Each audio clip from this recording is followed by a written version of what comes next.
Good evening, and you're very welcome back to another episode of the Women's National League podcast here on finalwhistle.ie. I'm Breifne Earley, and with me, as always, Aaron Clarke. Aaron, very welcome to another week on the show. Looking forward to it. Looking forward to another interesting couple of weeks, especially off the back of last week's results and what's to come this weekend. I think we sort of had a little bit of a chat last week about what we think might happen, and I think the weekend we've had, it's going to be interesting to digest it and look because I don't think anybody's going to be able to call this Women's National League title now the way things are going. No, I did put my money where my mouth is last week, and I said if Athlone win, my favourites to win the league. I'm still sticking to that, but only just there's so many different possible permutations over the next couple of weeks. We've plenty to talk about on tonight's show. Of course, we're also going to talk about the news that Galway United have come out with a statement today to say they are 100% putting teams into the WNL next year at all levels, 17s, 19s, and of course senior football, keeping football, ladies football, women's football in the City of the Tribes and the West for the foreseeable future, which is fantastic news. We're going to be joined by the captain of the current Galway Women's FC side, Julianne Russell, who's going to maybe tell us a bit about how their season is going, but also this exciting new news for the club and for the sport in the region. So look forward to having her on in about 15 minutes or so. But first, we'll also maybe chat to her about what's coming up next week. We don't know who the opponents are yet. We don't even know what venue we have yet. Aaron, I know you have 2 flights booked. You've got bags packed. You've got the snow stuff for Austria. You've got, well, probably the snow stuff for Scotland as well. It's going to be a busy couple of weeks for everybody involved in women's football over the next few weeks. Haven't got a thing packed yet. Haven't even got a suitcase out. But I was just having a nosy today, being curious, and I was like, Ryanair flights to Austria next Sunday and Monday are sold out. Aer Lingus are going through the roof. Scotland is cheap enough for people, but yeah, I've flights booked to both. Looking forward to tomorrow evening to seeing where we're gonna go. I don't really care, to be honest, at this stage. I just want to know. Are you going to sicken people and tell them what you got the flights for? I think for myself and Andy the photographer, we paid £100 in total for both Austria and the Glasgow return for the two of us, so £50 each return to both countries. When we booked it, I think you can't go wrong now, and glad we booked it there because I wouldn't want to be paying through the nose last minute, which we probably would have otherwise. Yeah, I think you're going to be you missed your calling as a travel agent. It's about 20 years too late, but nonetheless. Where do we start? We might as well start with last week's games, and of course we have to start with Athlone Wexford. They had hinted at it the previous week. They beat Wexford in the Cup, probably a little bit against the run of play. I know I'll get in trouble for saying that, but or not against the run of play, but against the run of form. The manner of it. Yeah, exactly. The 3-0 results. But last weekend, they were really hoping this league wide open, and it's been great watching just the buzz around the league. But let's go back to the game itself. Where do you stop talking about Athlone at the moment?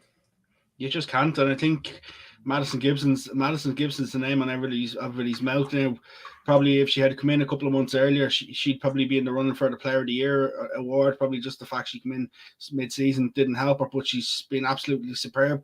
Took a lot of the pressure off the likes of Emily Corbett. And the thing about them is, we said last week, is they backed up a result against one of the big teams for the first time, and then to go and do it again, which was the even more impressive thing. The fact that they just don't look phased.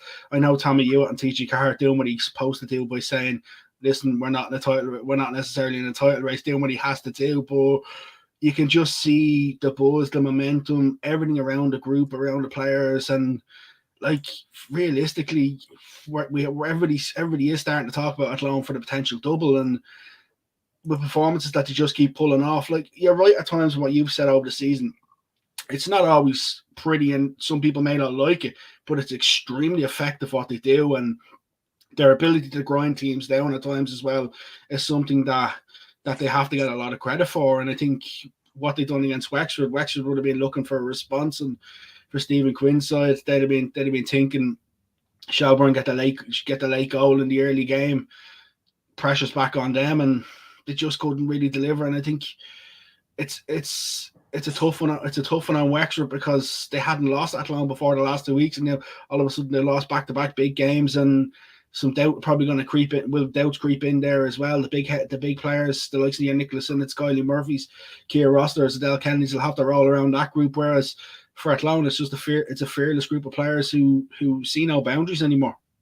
Absolutely, and I suppose even when Wexford went up 1-up from the penalty spot early on, the first 10 minutes, saving Clancy from the back of the net, you're kind of worried for maybe this is the moment when Athlone crumble, but we just saw them pick themselves up and keep going and score one of what was a lot of last kind of 10-minute goals to win that with Gillian Keenan. But just that kind of persistence and resilience, they've been really, really dominant all season in games, and physically they dominate games, but to actually make a count on the score sheet, we're seeing this time for the first time really in the 3 years they've been in the league.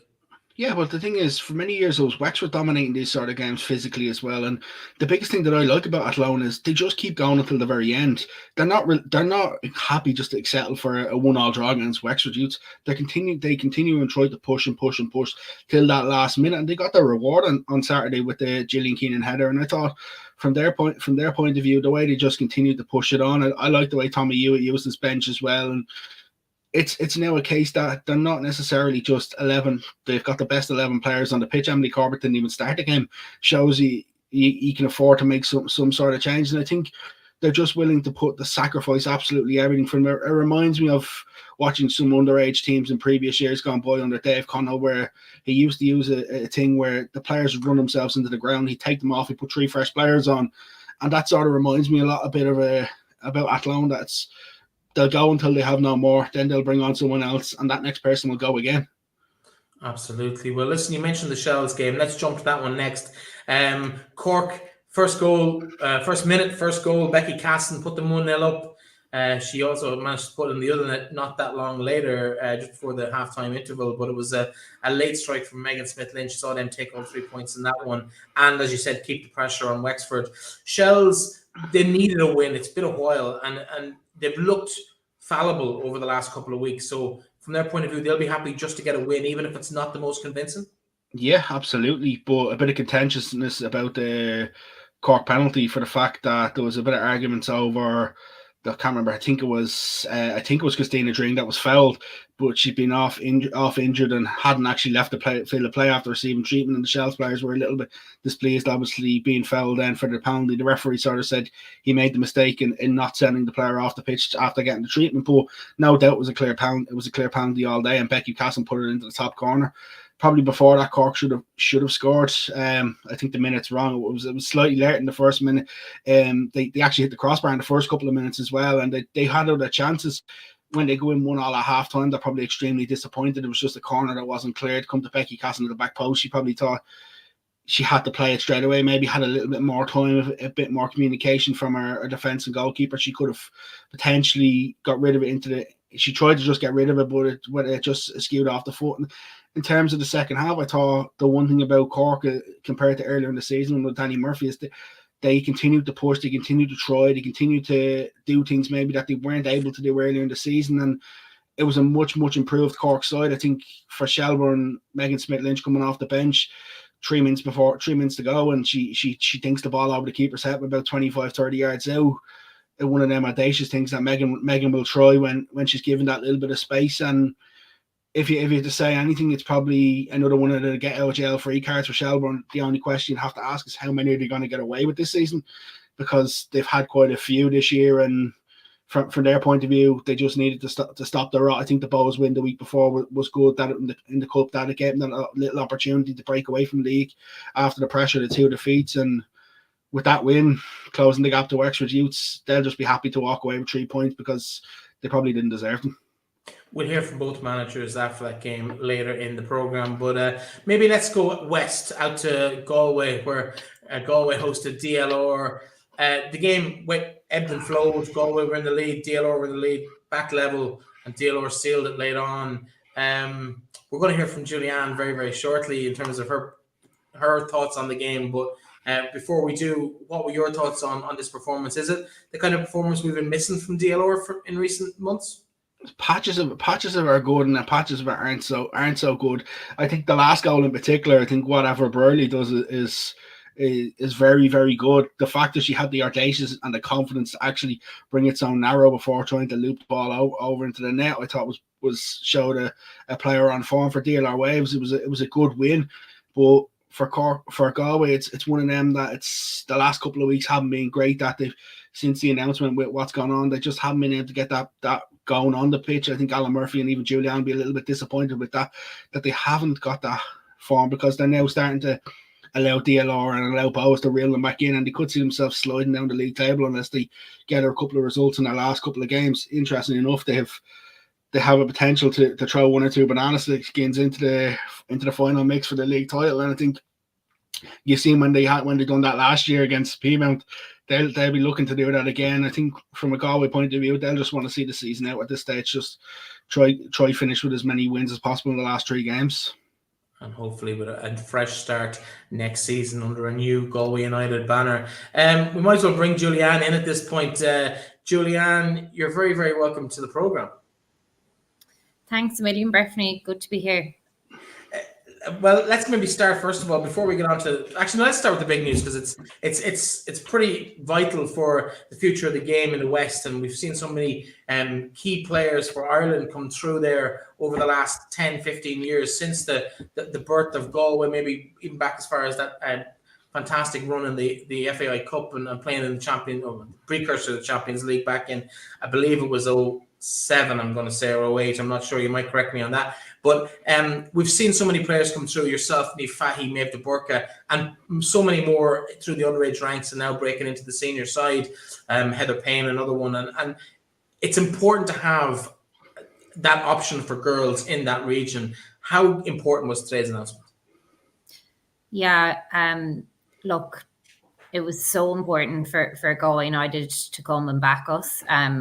As you mentioned, there's so much talent that have come out of the West and out of Galway in particular.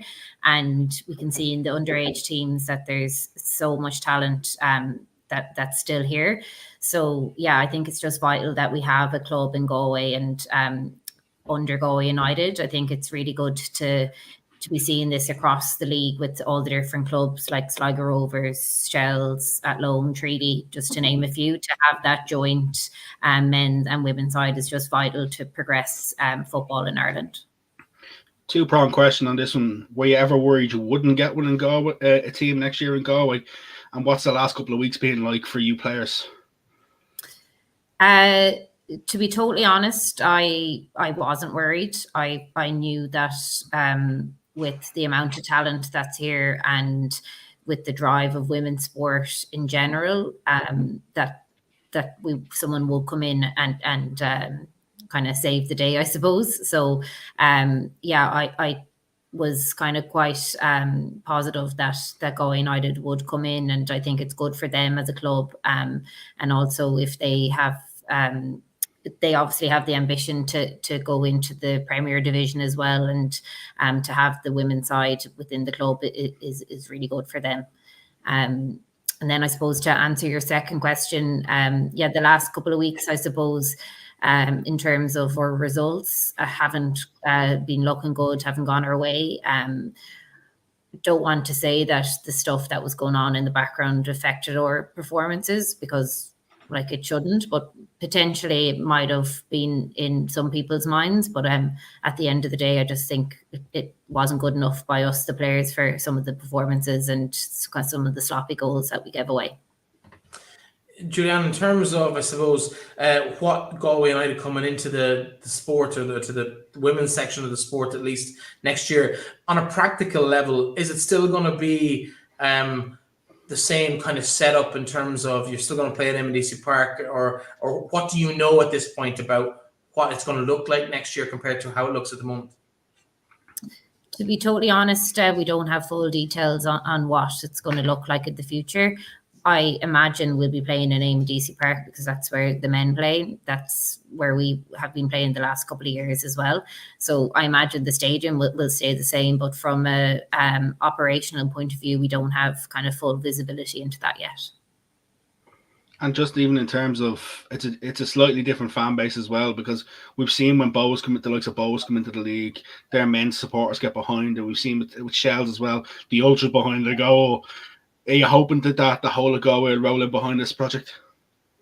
Yeah, absolutely. And I think, look, Galway United, the men's team have a really good fan base. And I think if we can leverage their kind of what they're doing into the women's game will definitely help. And I think, as I mentioned earlier, women's sport is growing, and like media and attention is getting really big. So I think if we can just keep growing on what's there, it'll be really good for the club and for Galway in general, for women's football. Obviously, this has kind of gone on a different tangent than we might have done. We actually had you confirmed on the show before the statement came out, so it's kind of fortuitous in some respects that we have you this evening. But in terms of, I suppose, your own point of view over the next couple of weeks and to the end of the season, like you talked about the kind of relatively poor form by your own standards. You do have that chance to throw banana skin into a couple of league challengers. You did it last year. Can we see a repeat of that this year? Yeah, look, like every game, like, or as a team, and for me personally, I want to win. Hate losing. So yeah, for the next 3 games, I just want to win every game. And look, if we're going to cause a bit of havoc for the rest of the teams and their chances of win the league, so be it. So yeah, we'll just have to wait and see. I love that, because I think the fact of I always refer back to the last year, to the P-Mount game, and Stephen Lally's team selection that day, because the under-19s are playing the next day in the final, but he still gave the league so much respect. And for what happened on that night, like you look at what happened then. Talk to us a little bit from an opposition point of view about playing in a game where you see the league trophy leaving one ground to go to another ground because of the impact you guys have had.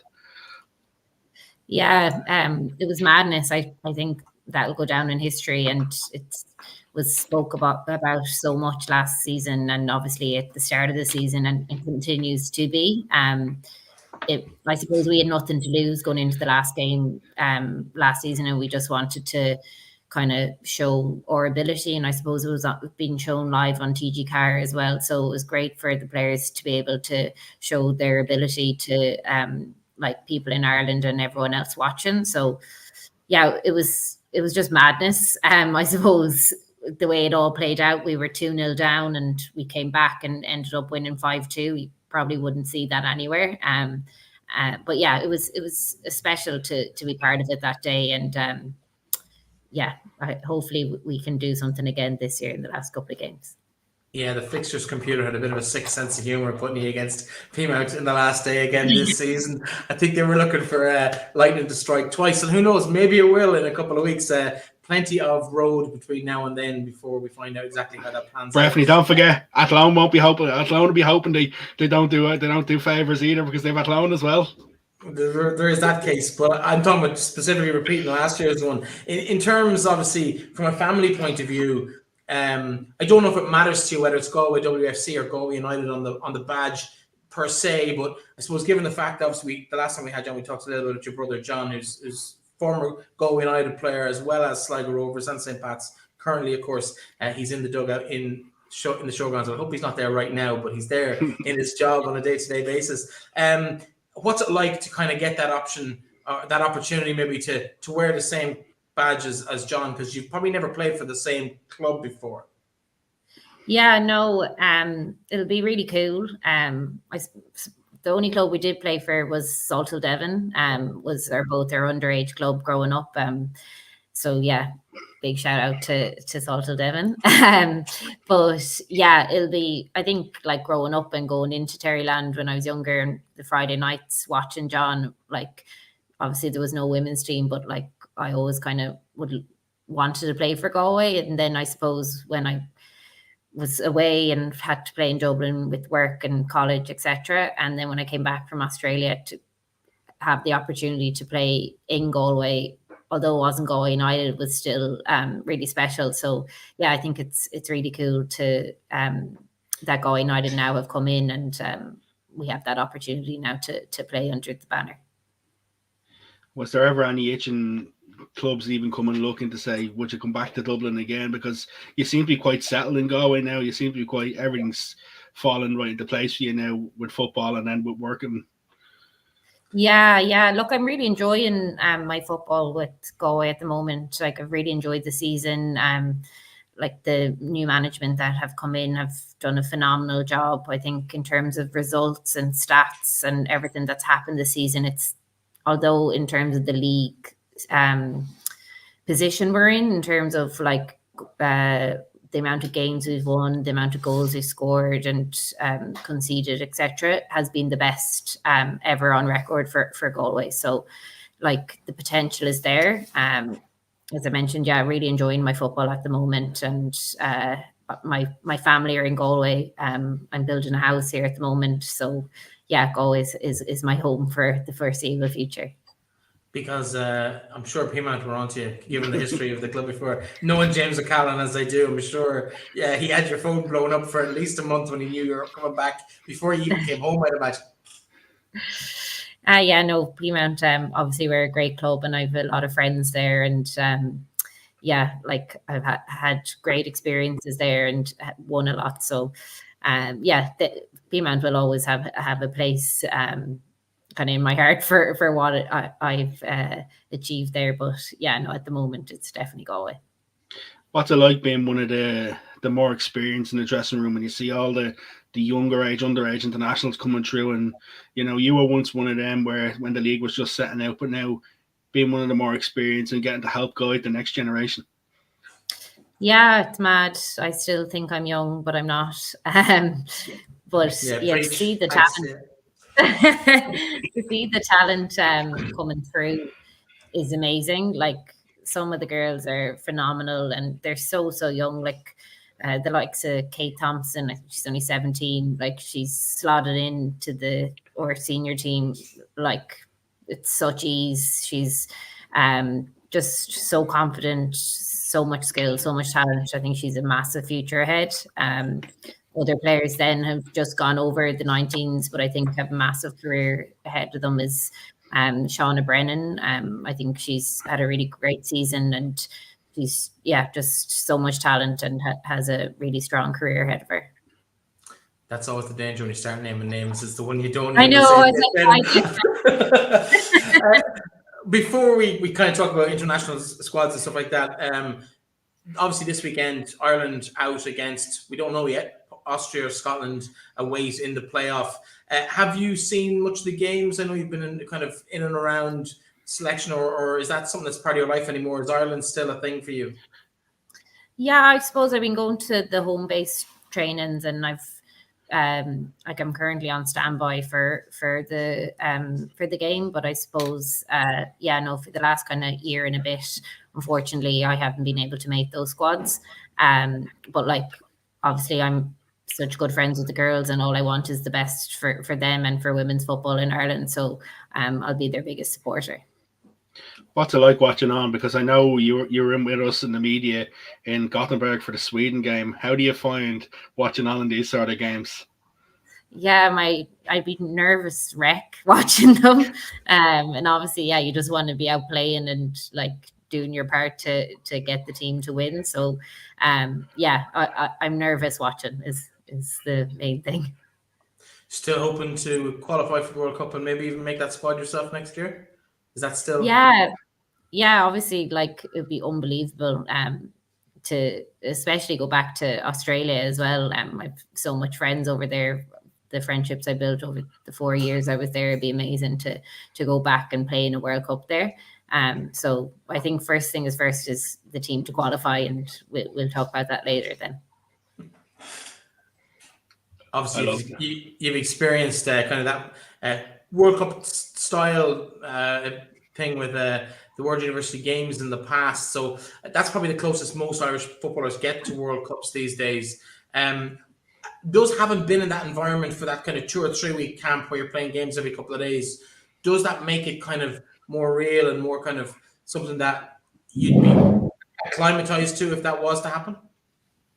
Yeah, it's actually a very good point, and I probably haven't thought about it previously before, but majority of the team have played in the World Student Games, which you mentioned is you're going away for a couple of weeks and you're like basically, yeah, just living with each other and playing and training daily. And yeah, I think that actually is a kind of good experience for should the team get to the World Cup. Obviously some of the camps would probably last maybe 10 to 14 days. But yeah, the World Student Games would definitely kind of be quite similar to that of a World Cup setting. Who do you want in the playoff? I don't really care, to be honest. I think, look, Scotland and Austria are both quality teams. Potentially Scotland, because we'd probably be similar to them in the kind of style, and the girls would probably know a lot of the girls and going up against them. But look, I don't think it matters. Like, the girls are going to be so pumped for it and just ready for either team. And yeah, just made the best team win on the day. Obviously, mathematically, before we let you go, we've been very generous with your time this evening, but mathematically, Galway out of the contention for the top 4 spots at the moment. There's 4 teams in it, 3 points between them, 3 games to go. If you were a betting woman, which of course you're not because you play in the league, but if you were, where would you be casting your coins against? Which team would you be backing to win the league? It's a tough one, but I think if I had to, I'm not a betting woman, but if I had to, I would put my money on Peamount. Ooh, interesting. The one thing I will say is it's, apart from even including the likes of Athlone, the most informed team at the moment. Yeah. I think, look, they've had a few blips during the season against kind of Bows. Obviously, they got the 3 points taken away from them with the Sligo mishap. But in terms of performance, I think they're the most on-form team, and they scored the most goals. And yeah, if I had to pick, I think that they will nip it in the end. I was going to let you go, but I have one other question just before you go, and that's, you've played abroad, you've played in Australia, you've played in England for a brief period with Doncaster, but what's your thought on this kind of drain of talent? We saw Shells last year scoring goals for fun. Now it's like they can't score even when they're given the easiest opportunities in the world. They've lost so much attacking talent, over the last few years, or last year maybe or so, and the same with Peamount to some extent. How do we continue that to kind of keep the standards high with these players moving abroad, and what can we do to stop them going? Yeah, it's great, obviously, to see the girls go and progress and move abroad, get that experience. To be honest, I think the only way to keep players is to make the league semi-professional at a minimum. When the girls are moving abroad, they're getting paid for playing football, which they love. At the moment, people are just playing and then working on the side or studying and just kind of scraping by. So I think, look, it's going to be a good few years to catch up to any sort of same playing level as the professional leagues abroad. But I think as a first step, kind of semi-pro will have to be brought in. We'll wait for the statement tomorrow from Galway United going, we just made a massive mistake. Julianne, listen, as always, it's a pleasure chatting to you. Thanks so much for joining us, and I'm sure we'll be chatting to you. And you never know, maybe another banana skin, another worldie in the last game of the season might just deprive your little bit of your heart from winning the league title. James O'Callaghan will be praying it doesn't happen. Julianne, thanks for joining us. Thanks a million for having me. Julianne there, always a pleasure to have on the show. But a great insight there into what's happening in Galway. Very exciting times for the club. In all seriousness, very exciting times for the club to kind of have that formal structure with the resources and the fan base and all of the things that comes with being involved with the men's team. If it's utilised correctly, the potential is endless. That's the biggest thing, and you'd like to hope that it is going to be utilised. Like we see in times where other clubs have merged with the men's clubs, and then the silly things like the men's club are playing a friendly the same time a women's team are playing, things like that sort of get people's backsides up a little bit. So I hope Galway, they recognise things and what's needed. And I think the biggest thing for them is probably just to build a strategic plan as to where they want to go. And the biggest thing with this league is you can't approach this league by just saying, yeah, we'll take over the team. You need to have your 3-5 year plan, because that's the only way you're going to build. Julianne is right. The talent is there. There's no doubt about it. You look at some of the players that they have with the likes, you didn't mention the likes of Trace Kenevi, who's another smashing player. like there's multiple star. Jenna Slattery came from Treaty, and it's probably been a disappointing season. They're the team a lot of people would have said probably would have cracked the top three, but they haven't been within opportunity. And I think from them they'll just be looking at how do we go about that? How do we close that gap? Yes, there's some positives with the goals they've conceded, numbers they've scored, and stuff like that being up, but especially with the league being competitive as well. But I just think there's still a long way to go. I just hope they go in it and approach it with a correct mentality. I just want to pick up on something that Julianne did say there, and she mentioned it just at the very end when she predicted her old team Peamount to win the league. If that 3 points against Sligo comes down to cost Peamount the league, I can only imagine the poor. I know they admit the mistake themselves, but the poor person who didn't double check that. And for the league's sake, I hope it's not decided by, if Peamount aren't to win the league, it's not decided by 3 points. Yeah, but by all accounts, that check was done. The double check was done, but there was a miscommunication somewhere along the line. It's regrettable for everybody involved. But listen, that's well and truly under the bridge at this stage. Speaking of Sligo Rovers, we haven't actually talked about their game at the weekend yet. They were the last game of the weekend. They played Sunday afternoon because of the men's game on Saturday night. And again, that sort of stuff you talked about, the women could have comfortably played that game at 2:00 and the men play at 7:30, but because of that kind of thing, we can't let anyone play on the pitch before the men play, but yet they're happy to let the men play on the pitch before the women. It just seems to be a bit strange, but that's not specific to Sligo. That's every club in the league. But in terms of where they're going, they dominated that game, but just couldn't find the back of the net until the very, very end. What a strike from Cara Griffin early on in the game, I think maybe 8-9 minutes into the match. Just a very opportunist, kind of spotted the keeper off the line. Amy Mahon really didn't have a chance when she made when she came out for the ball, didn't make it. She was in no man's land, and what a finish from Cara Griffin. Did she mean it, or was it just a hit and hope? I think she'll say she meant it. I think she did. The only thing I will say is I've been raving about Cara Griffin for a long time since she first burst onto the scene. Seen her as a young 16, 17-year-old when she came in for Limerick, and still shows that ability. And I think from a Treaty point of view, having Dawn on last week, you could see how positive he was about them potentially getting something out of the game and a performance.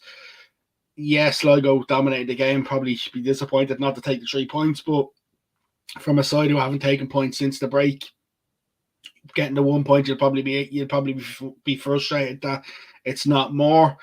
But I think from them, they've got some difficult games to finish off the season as well. So that was their chance of probably finishing with another 3 points. Treaty, they'll just be delighted to pick up another point for the fact that it's only the second time, and coincidentally the second time against Sligo. I do want to pick up on your point of the game being played on Sunday.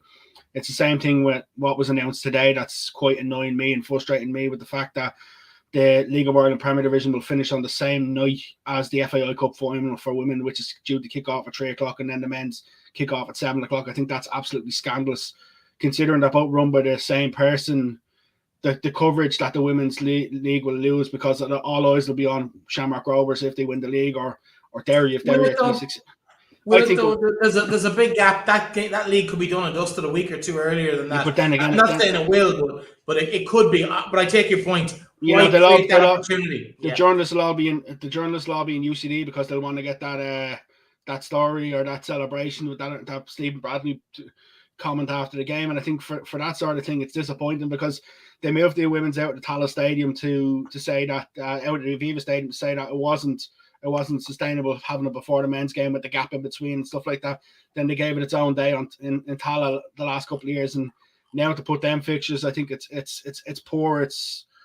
It doesn't sit well with me. I think the fact they could have played them League of Ireland games on the Monday night and happily finished it still gives 6 days until the cup final. Shelbourne, the likes of Treaty, they wouldn't have Treaty potentially, if they make the playoff, these far in the playoffs, could still be in it if they get successful. Waterford same as well, and I think from a Derry City point of view, they wouldn't have minded playing that on the Monday night and then playing the cup final if they make. I just think it's poor to have them clashing. I understand they couldn't play the Friday because Rovers are in Europe, but to put them on the Sunday. I think for economic reasons, Monday night's a non-runner for the final game of the season, but that's probably not argued for another day. But at the same time, I think you're probably correct in theory, but it's frustrating. But it's the way it's always been, and that's the one concern I'd have about the growth of men's teams' involvement in the women's game. It's the only downside I see. from having them involved. It's the odd push out when they clash. Yeah. We didn't also touch on the other game, which of course was the Peamount match. Peamount, they were tight enough against Bohs. They've been fairly competitive this year, those clashes. Peamount managed to come through this time. Stephanie Roach penalty just before the half-hour mark. Hadn't seen a strike from her in a while, so she'll be happy to be back on the score sheet. Back winning ways, and Peamount, as you said, they're on form. Is it too little, too late though for the title push? I don't know if it is. I don't know if it is, because the fact that if they beat Wexford, they'll go level on points with Wexford. But then again, they'll be hoping the Shells will drop points. Like the Shells DLR game after the mid-season break is being moved to home farm due to the bowl not being available because of a rugby game. So neither side will really play there. It could be a bit of a sticky one, and then plus Shells will still have to play Wexford in the last day of the season. I don't think it's necessarily out of there. I think more for Wexford, for Athlone and Peamount. I don't think they'll maybe win the league based off a straight ending of the 3 games. They may have to win it in the playoff if they're going to be successful. But I think they're timing their run nicely in terms of where they are. They've got the momentum on their side. From a Bohs point of view, you'd have to be disappointed that that's 2 weeks in a row you've lost to a penalties is the only thing that's been the difference between you winning and losing a game. They've beaten Peamount once this season and drawn with them once this season. So for Peamount, I think it's great that they've just managed to get that monkey off their back, because there's no doubt they'd have been frustrated with the results earlier in the season. And yeah, I think they are timing their run nicely, but if maybe it could be a little bit too far. But if they beat Wexford, it gives them a chance. Absolutely. Of course, we did mention that we were going to hear from the 2 managers after that Shells game at the weekend. So let's hear from, maybe first we'll listen to what Noel King had to say to you after the game on Saturday afternoon, Aaron. Here's what Noel King had to say. Late goals have been something that have come. You've scored a couple this season. I think you'd just be happy it's the 3 points and you walked out and talked apart with a win. Yeah, it was a strange game. We conceded the first goal, which wasn't really a penalty. I suppose everyone is in agreement with that, but that's the state. So it gives them a boost. Cork, they've developing as a team, really improving, and it causes huge problems. But I thought our girls stood with it, played well, kept going, got the goal back, and then got the winner very, very late. But the good thing about that was it didn't give Cork too much time to come back at us, although they did try very hard in the last minute or two to around the penalty area. Keeper made a couple of superb saves today. Yeah, Connie was great. She was really great. That's her debut, really. I know she played it again previously, but she came in, she done well, and no complaints. But I thought the whole team had a good spirit. There was never say die. I think people thought, myself included, it might have been gone, and all of a sudden we get a goal. So who knows? Maybe that's a omen. In terms of the performance itself, for the fact that you'd scored late on, if you hadn't got the 3 points, you probably would have been thinking the league maybe just a little bit too far, but now it still puts you right back in that battle. Yeah, if we lose another game, that's it. I'd say that's curtains. But we have to keep going and hoping. But not hoping. We played well, good resilience, good determination. Passing, which is normally one of our good things, wasn't as good as we want. But we'll get after that and we'll try and improve for the next DLR. A couple of weeks break now between now and then. How do you change things? Will you be hoping to maybe have 1 or 2 players back? Jess Gargan's still out. Jess is out. Rachel has a whole too many out to be saying it, but it doesn't matter. I think we have another problem coming from today's match, but that has to be verified. A serious injury, but look, it is what it is. We have a squad, and you've seen the squad today was used to its fullest, and we've good players, and we have a chance. So we must keep going as long as we have a chance. Brilliant, Noel. Cheers. One loss against Shelbourne, a late goal to concede, but from your point of view, must be a lot of positives. Oh, there's huge amounts of positives. As I said to the girls afterwards, I know they're so disappointed after the game, but for me it's like, we wouldn't have done that when I first come in. We wouldn't have stuck in a game when it was kind of backs to the wall, and we wouldn't have showed a bit of grit and determination to want to throw yourself in front of a ball and a block and a shot. I mean, I'm never talking to Meg again. When we're on the A licence, I won't ever be speaking to her anyway. Make sure what works wrong. But I mean, look, if you're going to lose a game, lose by a goal like that. I mean, it was a great strike. Lobbed the keeper from 25 yards, and that's what she can do. And I feel we created some chances. We just got to be more ruthless in the final third. In terms of that goal, you feel a bit sorry for your goalkeeper because she's had a superb game up until that. Abby's been brilliant. She's still a young girl and she's still learning. and she's the one person who'd be more critical of her than anyone else, and I think she had really good game. Kicking was good, distribution, coming out for crosses, made a couple of decent saves, and I think, look, I know she'll come back to me and tell me what she could have done better. So, for me, I'm not fussed about the goal and the way we conceded it.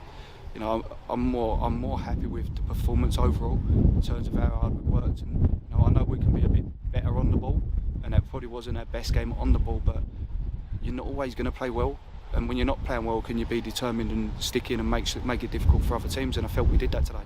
Before you got the penalty, you had another superb opportunity where you hit the crossbar. You're probably thinking, there's not many of these going to come about. One that probably on another day you just would have put away. Yeah, 100%. Look, an inch lower and it goes in the goal, and that's football, isn't it? I suppose that we created another good chance like a minute to go with Christina Dring when she's 1v1 with the keeper, and we scored that. It's 2-2, and you've got the result probably what you deserved out of the game. I think that for me the biggest thing, I want teams to respect us. I want them to understand that we're not an easy pushover anymore. We're here to win games, and we're here to try and be as competitive as we can in the top end of the table. And I think that we earned respect from Shelbourne today, and that's the biggest thing for me to take away from it. Do you think it's good the fact that you backed it up as well with the Galway result recently? It's not a case of maybe Cork putting one performance in the odd time here and there. It's more consistent now. It's much more consistent, and and I think if it wasn't, like, you go and play Shells today and against Galway, it can be you're good one week and then you're poor next week. Whereas you're not always going to play perfect, but can you make it difficult for other teams? And I feel we've got that now. And I think we're no easy pushover anymore, and I think we can start to really push on with other things in terms of training and stuff like that, and make us more organised in possession and be more effective with it.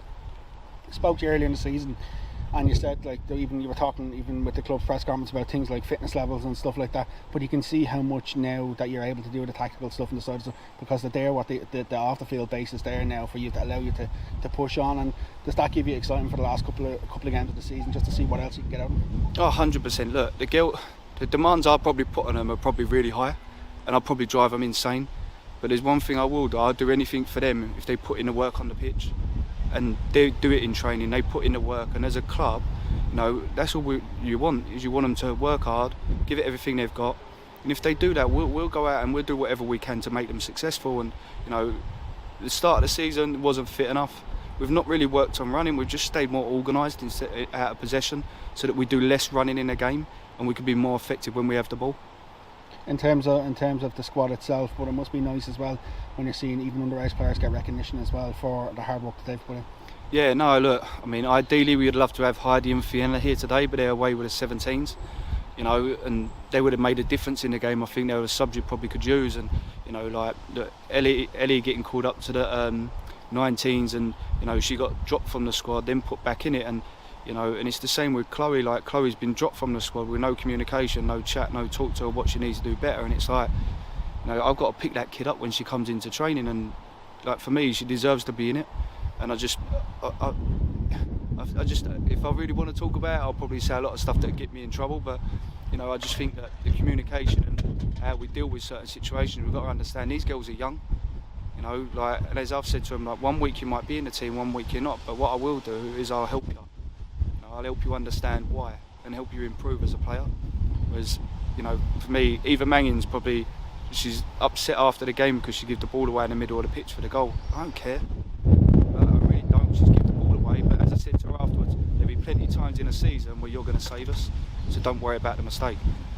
Is it fair to say one of the biggest characteristics you probably bring is the way you've been able to manage the players in terms of the man management and the confidence that you've been able to bring into them? Yeah, I think we've changed a lot in terms of the club as well. We've done a lot of things to try and implement a better structure. The club are fully behind the girls and really pushing on with it, and people will see that next year. Like, we are one club, it's not two separate clubs. And I think, for me, the one thing I've asked from is, if you don't play, just work for me. If you work for me, I'll do anything and so will the club. And that's probably the biggest thing we've done, is to get them to work hard and be committed and give everything they've got on a match day. If it's not brilliant, we don't care, as long as you give everything you've got. Brilliant, thanks Danny. No worries.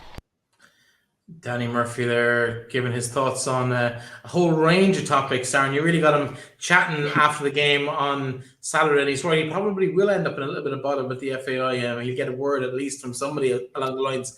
But does he have a point? Is he right? Is the communication from the FAI about squad selections and about players being involved, is it good enough? Not always. There's definitely room for improvement across the board in terms of how it's done. We've seen it with players over the years that, maybe they may not find out until the squad goes out and stuff like that. Thankfully, it is starting to change, but I get his frustrations, especially having lost the game as well. I think it'll be something that maybe he probably picked up the phone himself since then and has had that conversation to ask what does she need to do. I think. But he is right. I'd like to see players, if you've been in a squad previously, maybe the manager just pick up the phone and say, hey, listen, this is what you need to do. This is where we think you're just short. Like I have heard of a couple of cases of Vera doing it recently where she's picked up the phone and she spoke to people and said, this is where you're short. This is why you're not here. So maybe it was just a timing thing that it wasn't done on this occasion. And hopefully it's not something that will happen much going forward. Absolutely. We might take a look at the league tables before we wrap up the show. Of course, no games this weekend, but we have spoken about the situation at the top of the table. 3 points separate the top four sides, Wexford, Shells, Peamount and Athlone. And they all have, in some way, shape or form, they all kind of have to play each other. Athlone probably with the best run in, but starting in fourth place of that little mini league over the next couple of weeks. Some exciting games after the international break. But first of all, that game on Monday, I think it's either going to be Tuesday. Apologies, it's going to be Tuesday, either in Austria or in Scotland. You asked Julianne earlier who she'd like to play against or who she'd like to see Ireland feature against. She kind of sat on the fence. Your thoughts? Who would you prefer to see Ireland get next week? It's a tough one because they're two completely different types of teams. If you're going to play against Austria, you're going to get a team who are going to be extremely hard to break down. Probably there's no doubt about it, Austria is the more difficult game of the two, I think. I think if you were to get Scotland the opportunity to play in Hampden Park as well, it would be something else. I think realistically, no matter who they get, the biggest thing is it's probably going to take a performance that we haven't delivered in the group so far to get through. Like if you look at the Finland game and you look at the Slovakia game in particular, there was lots of areas of that was quite poor, and you wouldn't get away with some of the mistakes that we got away with. I think in terms of I would prefer Scotland. I'm not going to lie, I prefer a trip to Glasgow to Hampden Park, but I think it'll be Austria, and I think we'll be going to Vienna. It's played an hour outside of Vienna, so it's in a quite a small enough stadium. So hopefully some Irish, no matter where it is, will make the trip over. And I think it's going to be difficult. Breifne, there's no if, buts, or maybes about it. To make this stage, you were probably looking at the draw and you're probably thinking, lovely. If I get Wales and Bosnia come out together, you're probably thinking, lovely. If I get that, happy days. And when you miss that, when you're sort of thinking, it's a tough one. The other one you would have wanted to avoid is you would have wanted to avoid Belgium. We probably got one of the two harder teams who have to play in the first round, but it's hard to call. It's one that will hopefully no more injuries this week. We've already lost Jess Sue, plus Ella Malloy, Leanne Kiernan, Megan Connolly, Rusha Littlejohn. You just hope the rest of the week they get injury free and give it a good rattle. And if we're good enough, we're good enough. If not, hopefully they'll improve and they'll come back and go again, because this has been quite an enjoyable campaign, traveling and following the girls in green, and I'd love for it to continue as much. But I think if we are to be successful, we probably may go all the way to penalties if Ireland are to get anything out of either against either Scotland or Austria. Yeah, well, time will tell. Of course, Tuesday night, when that will all be decided, we'll know if we're going to the World Cup. Well, we won't. We might know if we're going to the World Cup, but more than likely, even if we get through the Tuesday night, we do face that double round effectively in New Zealand, potentially early next year. So it's all convoluted. We went through it on the previous show. It's back in the archives somewhere if you want to go look for it. We're not going to drag it all up again. But listen, it's been an absolute pleasure having our guests tonight, of course. Aaron, of course, as always, joining us here as well. and Julianne Russell from Galway. Women's FC, Galway United. Which one do we credit her with? For the moment, it's WFC, but only for the moment. New exciting times ahead for everybody in Galway. And I think as well for the league, as we see some of the bigger guns in the League of Ireland really stepping up when it comes to women's football. We've seen Galway, there's rumours, Shamrock Rovers, they've obviously come out with that as well. We've seen moves in Drogheda, we've seen moves in the Duck, we've seen moves in Cove as well at underage levels. And I think within the next 3 to 4 years, we could see most of the clubs in the League of Ireland with female representation, which if you listen to the rugby show before this, you would have heard the Sligo manager, a Kiwi manager in Sligo, talk about when he was growing up in New Zealand and playing club rugby in New Zealand, that the clubs that had women in the club and treated the women properly in the club were the stronger clubs for it. And I think the same is going to be true here of the league in Ireland. Aaron, thanks again for your company.